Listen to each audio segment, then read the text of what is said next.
Bonjour et bienvenue dans cette nouvelle vidéo d'entraînement de l'Académie OPP Golf. Je suis Adrien Dubois, entraîneur de golf. J'espère que vous portez bien. Aujourd'hui, on va regarder comment mieux compresser sa balle. Pour mieux compresser sa balle, il faut comprendre la position différenciée entre la posture et la position d'impact. Alors, je m'explique. Lorsque vous allez devoir frapper une balle, ici, en termes de position d'impact, il faut bien comprendre que cette position d'impact est très différente de la position de posture. En posture, vous devez avoir, donc après l'installation, donc le club est bien placé, l'écartement des pieds est plutôt large pour être puissant. J'ai ensuite un club qui est plutôt en fonctionnement dans la lettre Y. Regardez, mon club, mon bras gauche sont dans le même alignement ici, et j'ai donc un Y qui se forme avec une épaule qui sera très légèrement plus haute que l'autre. Donc ça, c'est tout à fait normal. Donc ça, c'est ma position de départ.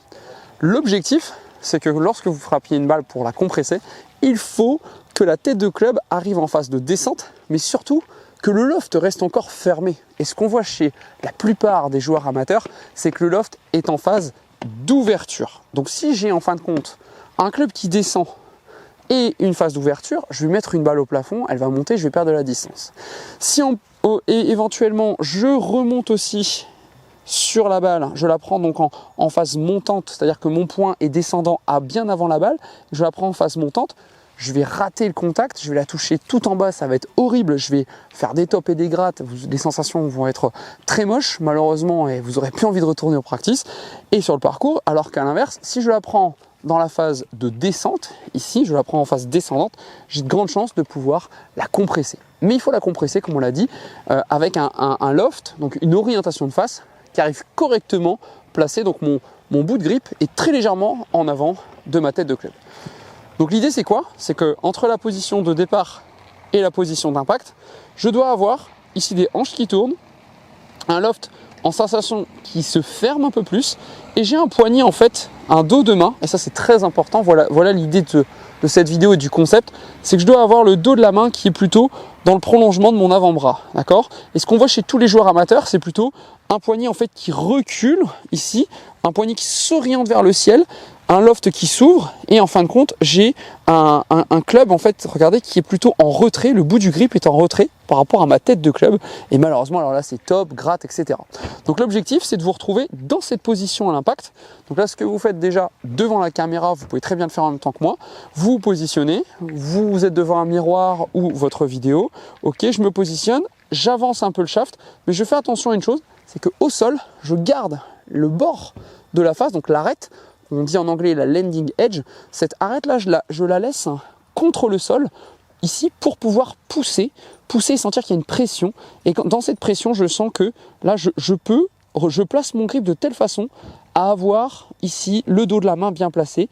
Et je sens que je peux pousser avec ma main droite et que je suis puissant dans le sol. Et je peux même m'amuser à frotter le long du sol pour ripper un petit peu l'herbe sur cette zone d'entraînement, enfin cette zone de parcours plutôt, sur ce superbe golf de Vimereux. Là ici je sens que je rippe, et quand je rippe, regardez, j'ai ouvert mes hanches. Mon épaule droite rentre plutôt vers l'avant pour pouvoir compresser la balle, et je vais me retrouver en phase de rotation la plus naturelle possible parce que j'aurai ouvert les hanches à l'impact, et donc mon finish sera une conséquence de cette ouverture. Donc l'objectif est le suivant, est déjà de se représenter cet impact, d'avoir le bon. Donc je le redonne une dernière fois, posture, je fais mon Y, ok, impact. Et dans l'impact, j'ai des micro-pressions qui changent dans les mains, donc je les ajuste, ok, donc ça sera la bonne pression des mains, les bonnes sensations d'orientation de main également, ok, mon dos de main est bien vers ma cible, ça c'est parfait, en tout cas dans cette direction, mes hanches sont ouvertes, mon poids passe sur le pied avant, en tout cas le pied gauche, sur le talon gauche, l'extérieur. Là je suis sur la pointe droite, ok, et donc là je peux compresser pour avancer, super. Donc ce que je vous propose, c'est de le tester un petit peu en rythme maintenant, c'est de vous positionner en situation pour essayer de réussir ça. Donc là, ok, position de posture, position d'impact, ok, mon genou a déjà déroulé, mon pied est déjà levé en partie, ok, très bien, ok, parfait. Ok, maintenant je fais mon backswing. Et dans ce downswing, je dois essayer d'aller chercher cette représentation de l'impact. Okay. Je vais devoir passer par cette étape où je rentre et mon poignet gauche est surtout contre la cible pour garder la face square. Quelques essais pour se mettre un peu dans le rythme. Et une fois que vous êtes prêt, c'est parti.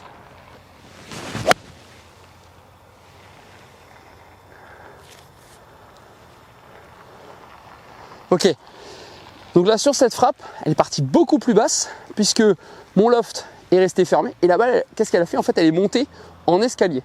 Donc elle monte au fur et à mesure vers le haut. Si vous avez des balles qui montent en cloche, malheureusement, vous allez attendre des très bons lies, des très bonnes positions sur les fairways ou en tout cas dans les contextes de parcours pour qu'une balle soit bien touchée. Et malheureusement, c'est pas comme ça qu'on joue au golf. Faut pas attendre des bons lies tout le temps parce que c'est trop confort et ça ne vous force pas à éduquer votre corps dans le bon sens. Donc essayez ce drill, je m'installe, j'imagine la position d'impact, je repasse par cette position avec le poignet, ça risque de changer un petit peu la position du grip et ça va changer également la position du haut de votre backswing où vous allez avoir un poignet dans le prolongement de votre avant-bras. Pour bien sûr aller plus loin et personnaliser ce placement de posture, de backswing et d'impact, il y a des testings à réaliser en situation qu'on fait dans l'académie, je vous invite à retrouver, que je pourrai personnaliser pour votre profil. Je vous souhaite un bon entraînement, travaillez ça, vous allez voir, c'est magique. Allez-y, créez-moi un angle d'attaque descendant et si vous faites du trackman, il faut avoir un angle autour des -4. À vous de jouer, bon entraînement et n'oubliez pas de laisser un petit commentaire ou de partager cette vidéo. À bientôt.